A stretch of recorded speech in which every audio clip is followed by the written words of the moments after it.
دی debate میں خوش آمدید۔ یہ مضمون تحریر کیا ہے سمیع اللہ ملک نے۔ آج کی ہماری اس فکری نشست کا جو موضوع ہے وہ ریاست کا موجودہ اور انتہائی سنگین بحران ہے، اور وہ گہرا سماجی زوال جس کا ہم سب روزمرہ زندگی میں بظاہر سامنا کر رہے ہیں۔ جی، اور آج ہم ایک ایسے بنیادی سوال پر بات کریں گے جو شاید ہر باشعور اور فکر مند ذہن میں موجود ہے۔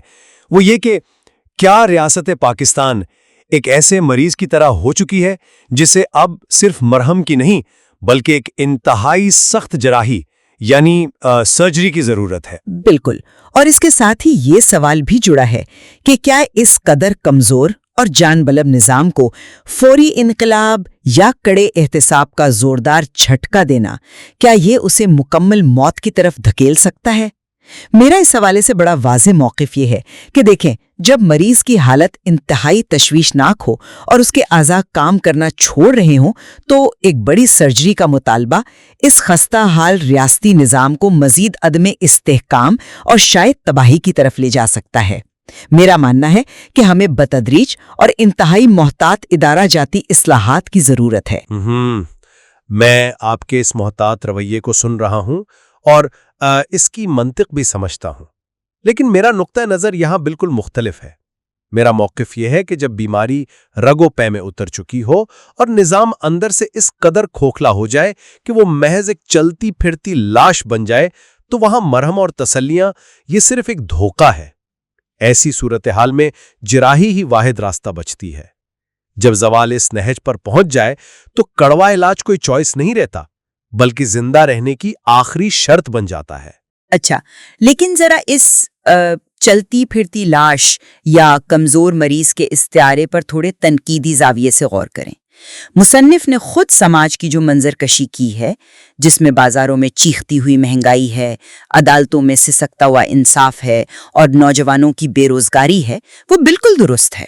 میں اس تلخ حقیقت سے ذرا بھی انکاری نہیں ہوں، لیکن اگر نظام واقعی ایک جام بلب مریض ہے جو اپنی بیماری کا نام بھی نہیں لے سکتا، تو کیا ایک بڑی سرجری اسے سیدھا قبر میں نہیں اتار دے گی؟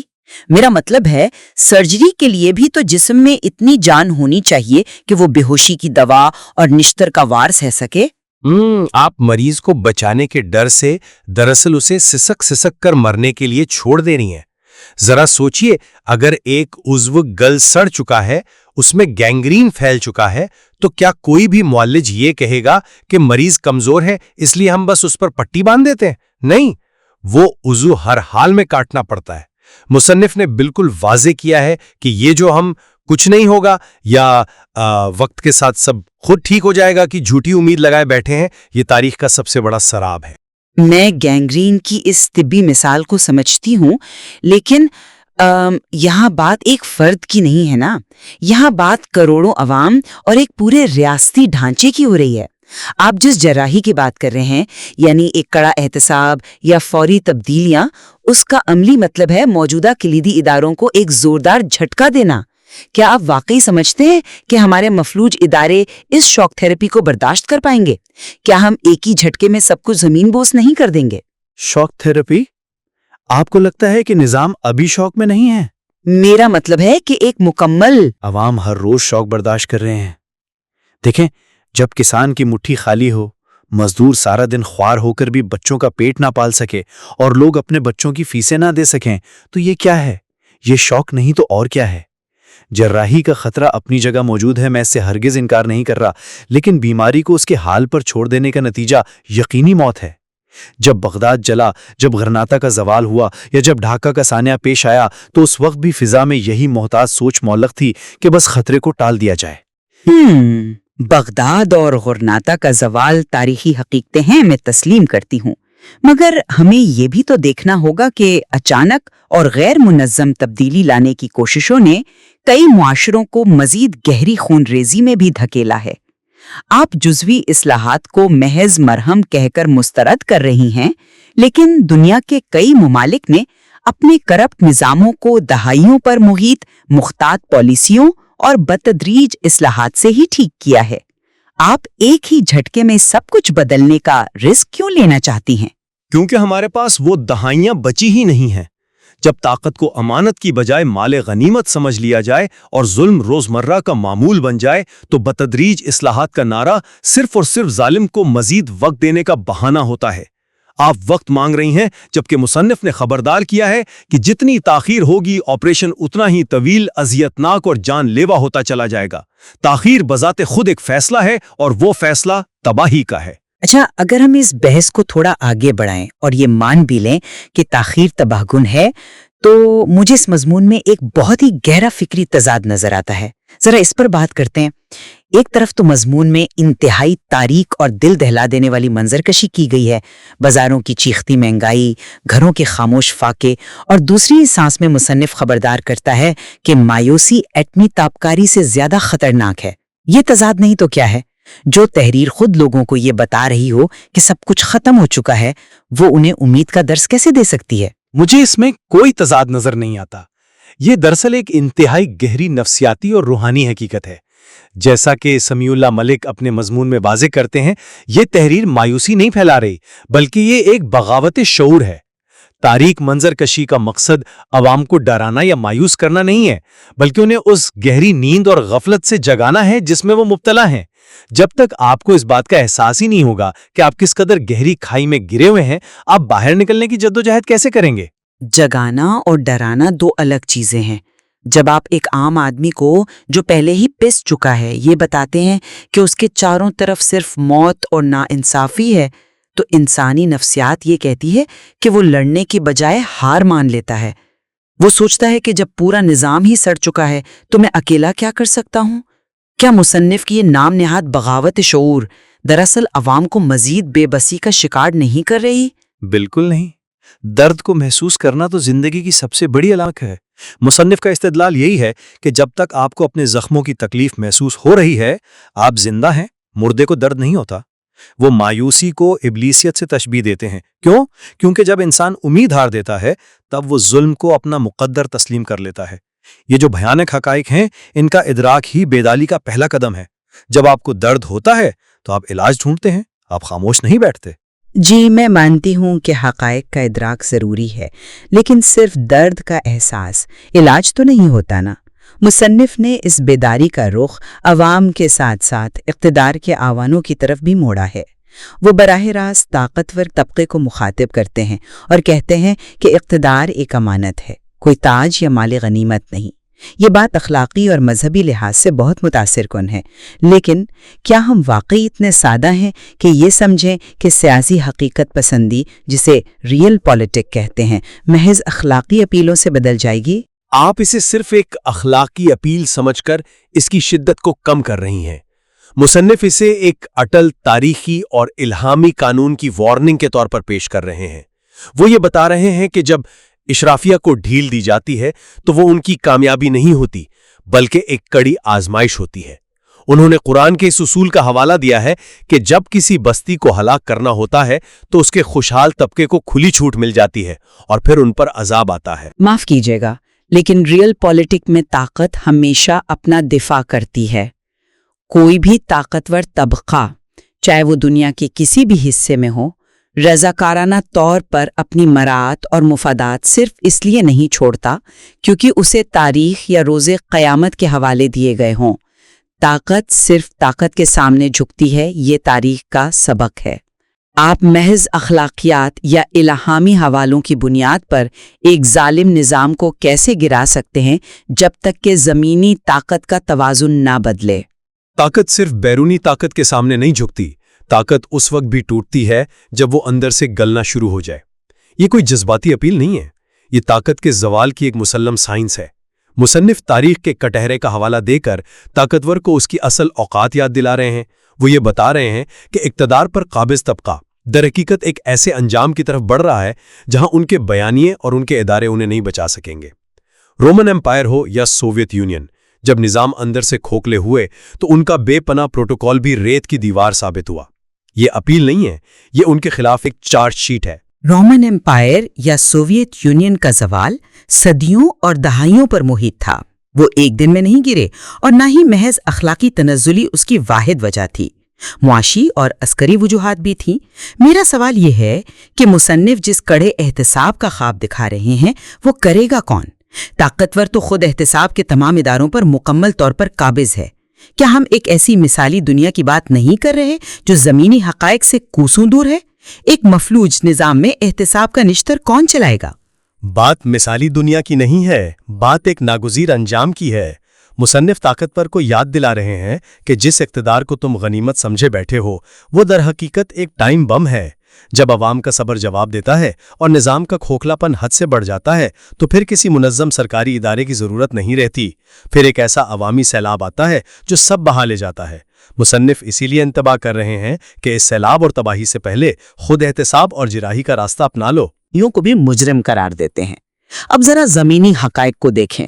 وہ عام آدمی جس کی کمر بجلی اور گیس کے ہوش روا بلوں نے توڑ دی ہے، جو صبح اٹھتے ہی صرف اس فکر میں ہوتا ہے کہ آج بچوں کو کیا کھلائے گا، کیا آپ اس سے یہ توقع کر رہے ہیں کہ وہ اب اٹھے اور تاریخ کا معمار بنے؟ یہ سوال بظاہر بہت دردمندانہ لگتا ہے اور ایسا محسوس ہوتا ہے کہ پسے ہوئے عوام سے ایسی توقع رکھنا زیادتی ہے، لیکن مصنف نے ایک بہت تلخ سچائی کی طرف اشارہ کیا ہے۔ جب آگ لگتی ہے تو وہ یہ نہیں پوچھتی کہ یہ کس کی گلی ہے اور یہاں کون رہتا ہے۔ اگر وہ غریب آدمی جو اپنے بلوں کے بوجھ تلے دبا ہے یہ سوچے گا کہ ظلم ابھی براہ راست میری دہلیز پر نہیں آیا یا وہ صرف اپنی ذات تک محدود رہے گا تو وہ آگ ایک دن اس کا گھر بھی جلائے گی۔ تاریخ ہے، وہ کسی پر ترس نہیں کھاتی۔ لیکن اس غریب کی خاموشی اس کی مرضی نہیں ہے نا، اس کی مجبوری ہے۔ جب آپ کا ریاستی نظام انسان کو جانوروں کی طرح صرف اور صرف روٹی کے حصول میں لگا دے تو اس سے بلند پایا شعور اور انقلاب کی توقع رکھنا غیر منطقی ہے۔ آپ ایک ایسے شخص کو مجرم کیسے کہہ سکتے ہیں جو صرف زندہ رہنے کی کوشش کر رہا ہے؟ وہ ظالم کا ساتھ نہیں دے رہا، وہ تو محض اپنی بقا کی جنگ لڑ رہا ہے۔ مسئلہ یہی ہے کہ جب آپ صرف اپنے زندہ رہنے کی جنگ لڑتے ہیں اور اجتماعی ظلم پر آنکھیں بند کر لیتے ہیں تو آپ بالواسطہ طور پر اس ظلم کو طاقت بخش رہے ہوتے ہیں۔ خاموشی ظالم کا سب سے بڑا ہتھیار ہے۔ اجتماعی خاموشی کا نتیجہ اجتماعی تباہی ہوتا ہے۔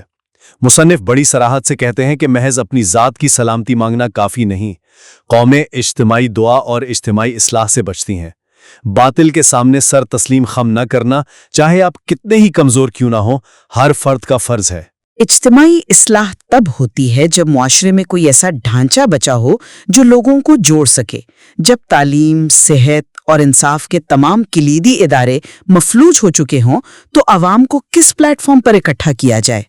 کیا بغیر کسی قیادت کے سڑکوں پر نکل کر ہر چیز کو جلا دینا وہ جراحی ہے جس کی آپ بات کر رہے ہیں؟ کیونکہ اگر اداروں کے بغیر بغاوت ہوگی تو وہ اصلاح نہیں، صرف اور صرف انتشار ہوگا، یعنی انارکی، اور انتشار کسی بھی مریض کا علاج نہیں ہوتا۔ انتشار اور جراحی میں بہت واضح فرق ہے۔ مصنف کسی انتشار یا اندھی لکڑ ہارے والی بغاوت کی دعوت نہیں دے رہے، وہ شعور کی بیداری کی بات کر رہے ہیں۔ جب وہ کہتے ہیں کہ خاموشی شرکت جرم ہے تو اس کا مطلب ہے حق بات کہنا، ظلم کو ظلم کہنا۔ جب ایک پورا معاشرہ ظلم کو اپنا مقدر ماننے سے انکار کر دیتا ہے تو وہ خوف اور خاموشی کا خول ٹوٹتا ہے، اور یہی وہ فکری بیداری ہے جو کسی بھی حقیقی احتساب کی بنیاد بنتی ہے۔ اگر ہم یہ سوچ کر خاموش رہیں کہ ہم بہت کمزور ہیں یا انتشار پھیل جائے گا تو یہ دلیل دراصل موجودہ ظالمانہ نظام کو برقرار رکھنے کی دلیل بن جاتی ہے۔ یہ ایک بہت ہی آئیڈیل اور نظریاتی سوچ ہے کہ سب لوگ اچانک ظلم کو معمول ماننے سے انکار کر دیں گے اور ایک پرامن بیداری آ جائے گی، لیکن انسانی معاشرے ایسے کام نہیں کرتے۔ لوگ اپنے مفادات، اپنے خوف اور اپنی روزمرہ کی مجبوریوں کے اسیر ہوتے ہیں۔ میری تنقید کا بنیادی نقطہ ہی یہ ہے کہ جذباتیت پر مبنی یہ دلیلیں کاغذ پر بہت اچھی لگتی ہیں، لیکن جب ہم ایک ریاست کے زوال کا تجزیہ کر رہے ہوتے ہیں تو ہمیں عملی اور قابل عمل حل چاہیے ہوتے ہیں، اور وہ عملی حل محتاط، بتدریج اور ادارہ جاتی اصلاحات سے ہی نکل سکتا ہے، نہ کہ کسی ایسے شعوری انقلاب کی امید سے جو راتوں رات پورے نظام کو پاک کر دے۔ عملی حل تب کام آتے ہیں جب مریض کے بچنے کی کوئی رمق باقی ہو۔ میں پھر اپنے اسی بنیادی نقطے پر آؤں گا۔ جب نظام کینسر زدہ ہو تو آپ ڈسپرینسس کا علاج نہیں کر سکتے۔ آپ اسے محتاط اصلاحات کا خوبصورت نام دے رہی ہیں، لیکن حقیقت میں یہ سٹیٹس کو کا طول دینے کا ایک طریقہ ہے۔ مصنف کا پیغام نہایت واضح ہے، جب مرض حد سے بڑھ جائے تو علاج کی شدت کو بھی بڑھانا پڑتا ہے۔ یہ جراحی خطرناک ضرور ہے، میں اسے تسلیم کرتا ہوں، مگر یہ سست موت سے بہت بہتر ہے جو ہم اس وقت بطور قوم مر رہے ہیں۔ موت کی تعریف بھی مختلف زاویوں سے کی جا سکتی ہے۔ ایک ریاست کی موت صرف تب نہیں ہوتی جب اس کا ڈھانچہ بدل جائے، بلکہ تب بھی ہوتی ہے جب اس کے ادارے مکمل طور پر کام کرنا چھوڑ دیں۔ ہم اس وقت ایک ایسے نازک مقام پر کھڑے ہیں جہاں ریاست کا وجود بمشکل قائم ہے۔ اس پر کسی بھی قسم کا کڑا اور بے رحمانہ فکری یا سیاسی تجربہ اس خستہ حال وجود کو مکمل طور پر بکھیر سکتا ہے، اور جب معاشرے بکھرتے ہیں تو اس کی قیمت کئی نسلوں کو ادا کرنی پڑتی ہے۔ ہم محض ایک عمارت کی بات نہیں کر رہے ہیں جسے گرا کر دوبارہ بنا لیا جائے۔ اور کیا ہم اس وقت قیمت ادا نہیں کر رہے؟ ہماری نسلیں ہی تو تباہ ہو رہی ہیں اس نام نہاد تسلسل کے نام پر۔ آپ کی بات میں احتیاط کا پہلو ضرور ہے، لیکن مصنف کی دلیل کی طاقت ہی اس بات میں ہے کہ وہ اس سست موت کو تسلیم کرنے سے انکاری ہیں۔ وہ اقتدار کو مال غنیمت سمجھنے والوں کو للکار رہے ہیں اور ساتھ ہی عوام کو ان کی خاموشی کے ہولناک انجام سے خبردار کر رہے ہیں۔ جب تک یہ دونوں کام بے وقت نہیں ہوں گے، کوئی بدتدریجی اصلاح کام نہیں آئے گی۔ جراحی کا وقت آ چکا ہے۔ ہم نے اس مضمون کے تمام کلیدی زاویوں پر بڑی تفصیلی بحث کی ہے۔ اپنی بات کو سمیٹتے ہوئے میں یہی کہوں گی کہ اس بات پر کوئی دو رائے نہیں کہ مصنف نے ریاست کی داخلی موت، اس کے مفلوج اداروں اور عوام کی بے بسی کی جو تشخیص کی ہے وہ بالکل درست اور آنکھیں کھول دینے والی ہے۔ سماج کی یہ تصویر کشی 100% حقیقت پر مبنی ہے، لیکن ایک تجزیہ کار کے طور پر میں اب بھی مضبوطی سے یہ سمجھتی ہوں کہ اس خستہ حال، کمزور اور جانبلب نظام کو ایک اچانک اور ریڈیکل سرجری سے گزارنا ایک انتہائی غیر دانشمندانہ اور بڑا خطرہ ہے۔ ہمیں احتساب اور اصلاح کو اس قدر احتیاط اور بتدریج انداز میں نافذ کرنا چاہیے کہ یہ پہلے سے ٹوٹے ہوئے اس سماجی وجود کو مکمل طور پر بکھیر نہ دے۔